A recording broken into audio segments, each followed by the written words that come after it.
A blast from the past with a look to the future. We talk Michigan football. We got Justin Rowe here as usual from Blue by 90 podcast. So please check out his work at Justin Rowe 92. Justin, what's going on today? Not doing too bad over here.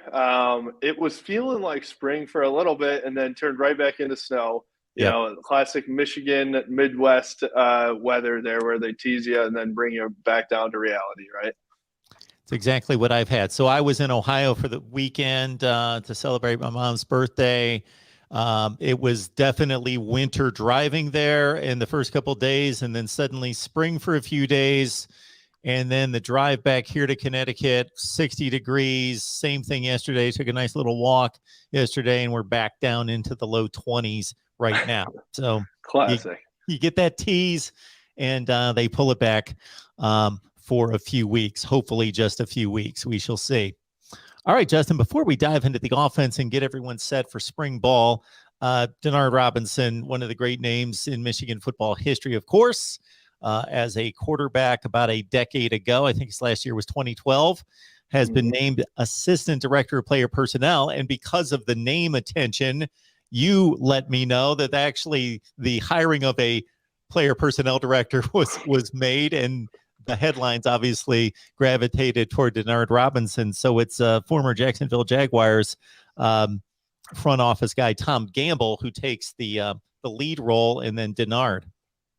Yeah, and so Tom Gamble has a ton of experience. He's been in the front office for the Jaguars for a while. So I think for Michigan to pull a guy that has front office experience and has evaluated talent a lot at the NFL level really helps them in terms of recruiting and trying to go out and get certain guys that want to come play football in Ann Arbor. So I think it's a perfect combo of Tom Gamble's got the experience, he's done all that. He's been, definitely a more senior guy. But then you bring in that great name of Denard Robinson, too, who's got the smile, got the personality, going to be able to relate to these guys a ton. So it could be a great recruiting duo for Michigan here moving forward. And it's another Michigan alum back on Jim Harbaugh's staff. And so obviously he didn't play for Jim Harbaugh while here at Michigan, but we already know, Jim Harbaugh in the last, 2 years has hired, over a handful of Michigan alums back on his staff. And so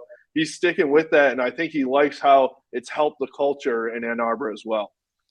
Yeah, I think as long as you're not reaching for someone who's not qualified, that's a definite bonus. If you can get the qualified person and he also has the name recognition, and you got to figure it's only obvious to think that if there's a tie to the university and the football program, that there's that extra motivation and incentive to get it right and to do a great job. Absolutely. Yeah. And Denard is probably the biggest Michigan name in Michigan history, possibly.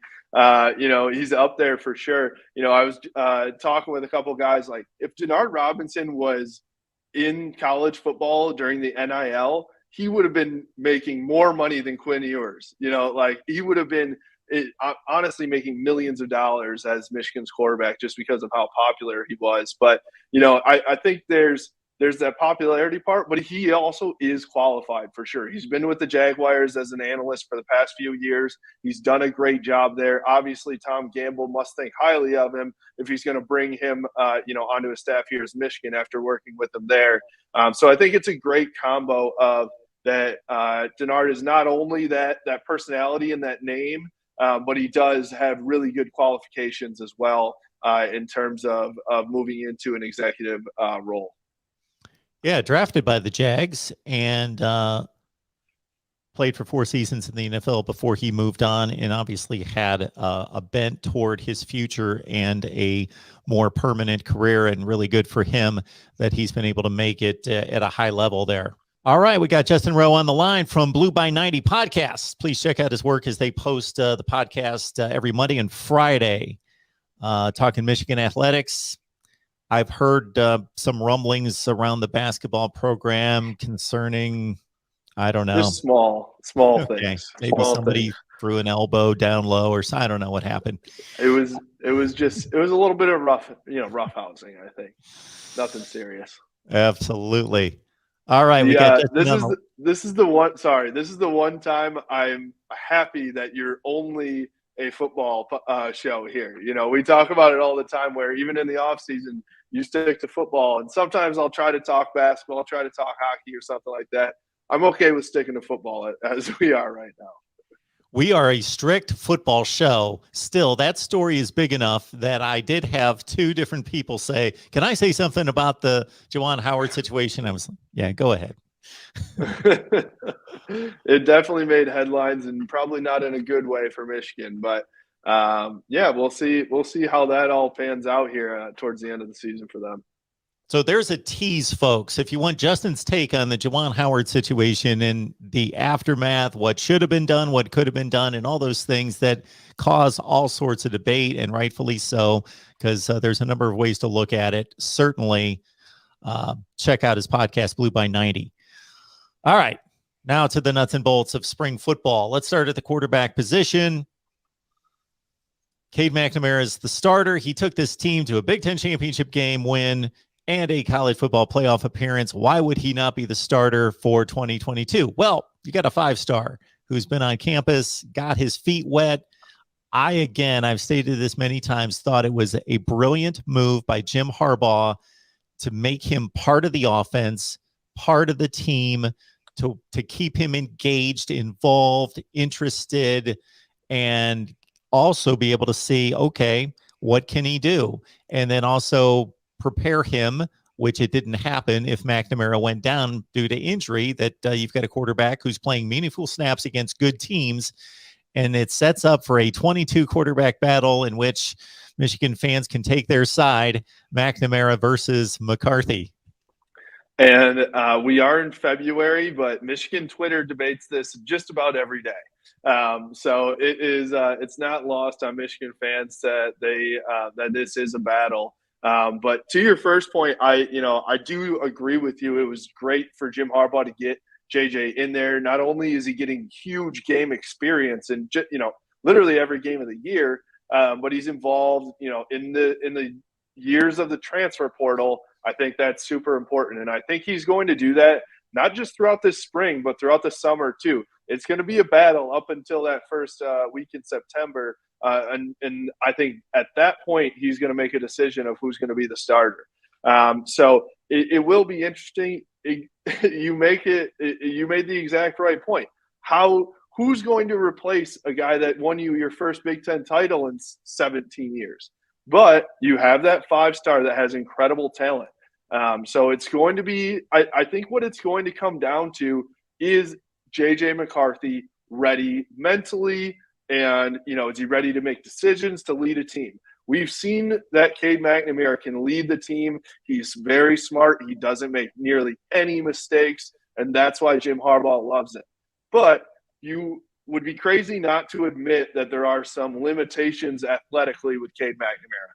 Yes, he can throw the ball, but he was a little bit inaccurate with his deep ball throughout the year. He obviously doesn't have the legs either that J.J. McCarthy has. So if you're trying to open up this offense, that's where you're going to be limited with Cade McNamara.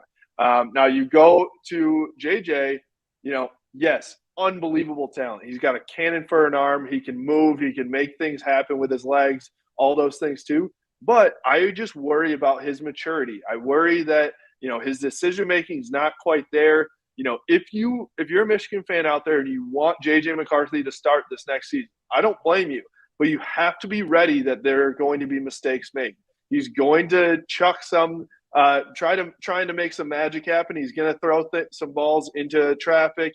He's going to do some things like that. Whereas Cade McNamara is checking down to the tight end a lot, getting there 6 yards and getting to the next first down. So there may be a lot more fireworks with J.J. McCarthy, but there will be mistakes too. And that's what I think Jim Harbaugh is really looking at here in the spring. We are breaking down the Michigan offense. We've got Justin Rowe here, of course, from Blue by 90 podcast to do so. Looking at the running back position, at least that line number 1 with Blake Corum and Donovan Edwards is about as good as it gets across the country. However, it should not be discounted how much Hassan Haskins is going to be missed as just that hammer that was relentless and got better as the game wore on.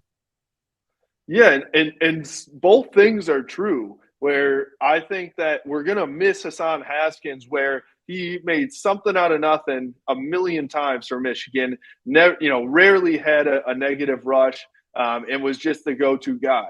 At the same time, I say that I think this running back room will actually be improved in 2022. And the reason I say that is because I think Donovan Edwards is the real deal. I think that Blake Corum is going to be a guy, but I would not be surprised if by middle of the season, Donovan Edwards is running back number 1 for Michigan. He has the combination of strength and speed that Michigan's been looking at. They haven't had somebody like that in a long time. So where it was Haskins that had the strength and then Corum had the speed, now they've got that in one guy in Donovan Edwards. And so for him also, he's a great pass catcher too. They line him out in the slot. I would not be surprised to see Donovan Edwards in the slot sometimes and Blake Corum in the backfield or vice versa. So it's a really, really versatile running back room that Michigan should be really, really excited about, especially with the O-line that they're bringing back as well. So do you think it's simply, and this is enough, obviously, with those two, but that they do seem to be fairly similar? Is there anybody else in the mix who may get a few carries here and there? I really don't think so, which is crazy. I think it's going to be them two. Edwards got a little bit of play in his freshman year this past season, even with Haskins and Corum. I don't see that happening. There's no guy that's as talented as Edwards was, where you're like, holy crap, we got to get him on the field, even though Haskins and Corum is such a dynamic duo.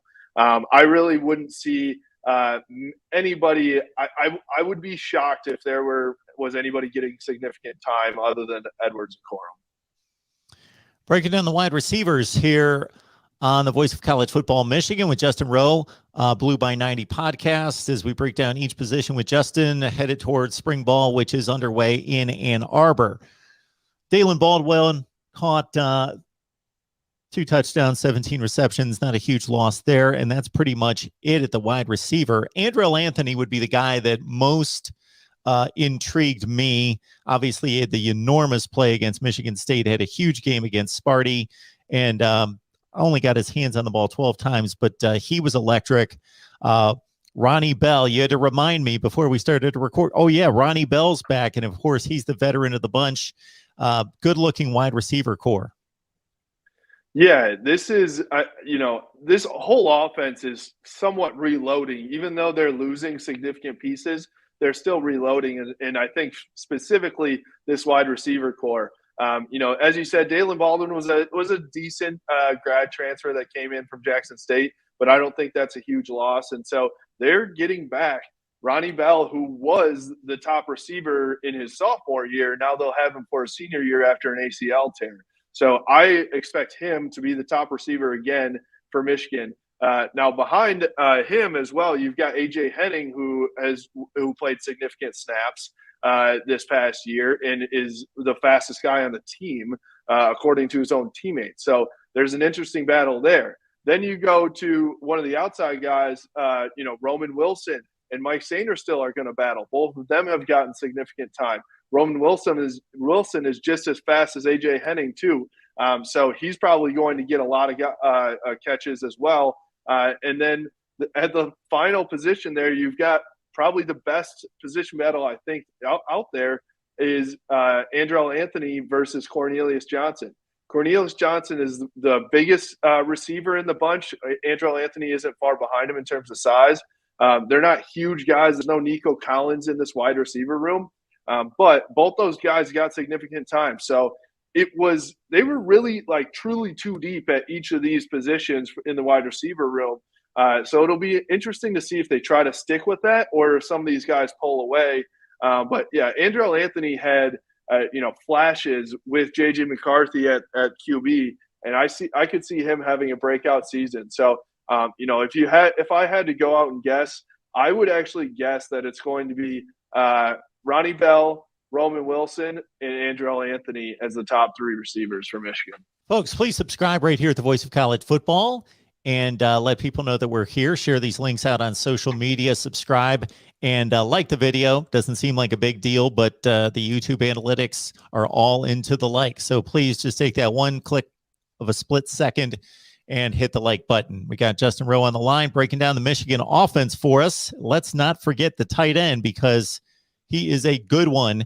I just saw a Pro Football Focus rundown of the top 10 returning tight ends based on their metrics in college football, and Eric All was either number 2 or number 3. He is an incredibly athletic human being.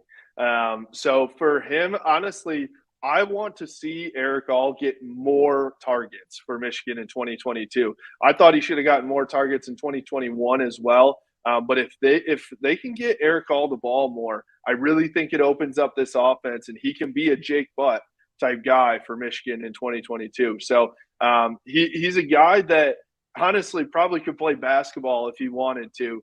I don't think he's got the actual skill for basketball, but he's just so talented. He can jump out of the gym. He can move. He can block as well. You know, Jim Harbaugh loves his blocking tight ends. So he's a phenomenal blocker too. I'm excited about him. And then backing him up, who I think is, not quite as talented, but a fantastic target as well, is Luke Schoonmaker. So Luke Schoonmaker is back as another tight end. You know, Jim Harbaugh at times went 3 tight ends, sometimes with Joel Honigford as well this year, who is a blue by 90 athlete, just if you're curious too. And so he, they'll go Joel Honigford and Luke Schoonmaker in as blocking tight ends and have Eric Hall on the end as well to throw the ball to. So it's a great position group for Michigan there on the offensive side as well. Schoonmaker, 17 catches, 3 touchdowns at about 10 yards per reception in 2021, in complimenting Eric All, who caught 38. Got Justin Rowe talking about Michigan football here. The boys are on the field, but very little news, of course, at this point, but just a day or two in Ann Arbor. And we will bring you as much on that as we possibly can as the news starts to leak out of camp. And of course, you got to catch Justin on his podcast that is posted every Monday and Friday, Blue by 90 podcast, and you'll see the banner here on the screen. All right, Justin, we love talking. We've got a quarterback battle. We've got a emerging superstar at running back, and we've got an established star at running back in Blake Corum. We've got all sorts of talent at wide receiver, but maybe the thing that made this all go more than anything else was the Joe Moore award-winning offensive line. There's a couple key components missing that will be off to the NFL draft, but besides that, set us up for the 22 offensive line. Yeah, and I think that as much as you're losing in this offensive line, they're reloading here as well. So the big piece that you lose is Andrew Vastardis at center. He was phenomenal. You know, a guy that came in as a walk-on. He was undersized pretty much his whole career, but just got it done and was an incredible leader for this team. So maybe you're not losing his talent as much as you're losing his leadership. And then Andrew Stuber is going to be an NFL draft pick for real. He's the real deal at left tackle, and so you lose him too. So those are 2 concerns, but then you think about who's replacing them. You've got Ryan Hayes coming in at the left tackle position, and then Trente Jones is going to step in at the right tackle position. Trente Jones did not get much playing time. He got a little bit this past year, but I think he's going to be able to step into that role pretty well. Ryan Hayes is coming back for a super senior year, so you've got veterans still that is on the left side of the line protecting this QB. Now you move into the interior. You've got Trevor Keegan, who did play significant snaps this year for the first time this past year. So he's got a year under his belt. Now he's coming back and going to probably, I assume make some even bigger strides, and I'm excited to see what he can do. And then on the other side, it was Zach Zinter. So Zach Zinter also got his first snaps this past year, and now he's stepping into that role again. I'm excited to see what the guards do as well. And then the kicker to it all was everyone was very concerned. All right, you lose Vastardis. They don't really have they had a freshman, Reese Atterbury, at center this past year as the backup.